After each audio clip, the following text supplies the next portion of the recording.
चलिए तुलना किया जाए।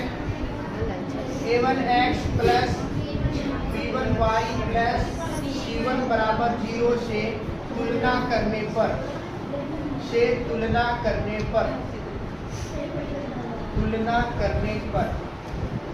चलिए तुलना किया जाए।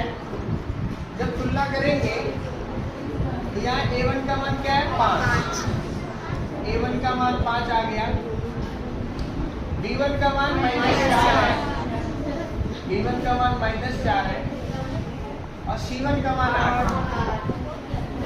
तो बताइए a1 का मान 5 आया, b1 का मान -4 आया और c1 का मान क्या आया 8।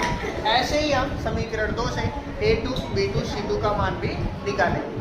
तो समीकरण 2 देखिए क्या है, 7x प्लस 6y -9 बराबर 0। ये समीकरण 2 है।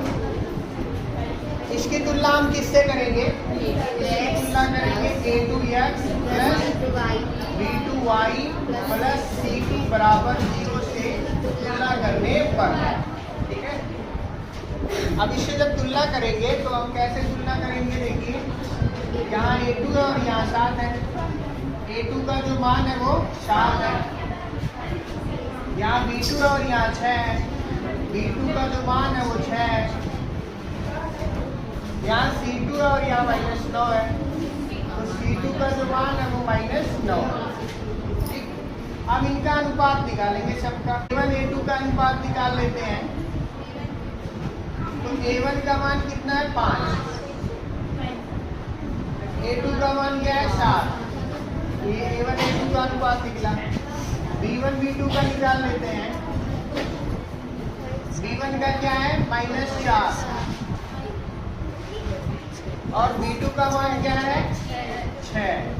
अच्छा, ये 4 और 6 तो 2 से कट जाएंगे, तो 2 से काट देंगे, 2 दूनी 4, 2 तिया 6। उसके बाद c1 c2, c1 का मान देखो क्या है 8 है और c2 का मान 9 -9। अब यही देख लीजिए आप, a1 a2 का जो मान आया वो 5 7 आया, b1 b2 का जो मान आया वो -2 3 आया और c1 c2 का जो मान आया 8 9। क्या किसी का मान समान आ रहा? नहीं। तो हम लिखेंगे क्योंकि जो a1 a2 का मान है वो बराबर नहीं आया इसके b1 b2 के, और जो b1 बटे b2 का मान है वो बराबर नहीं आया इसके c1 बटे c2। ऐसे केस में जब एक ही अनुपात समान नहीं होता है तो रेखा क्या होती है? प्रतिच्छेदी। अर्थात या इसलिए रेखा प्रतिच्छेदी होगी, इसलिए रेखा प्रतिच्छेदी होगी। नोट कीजिए।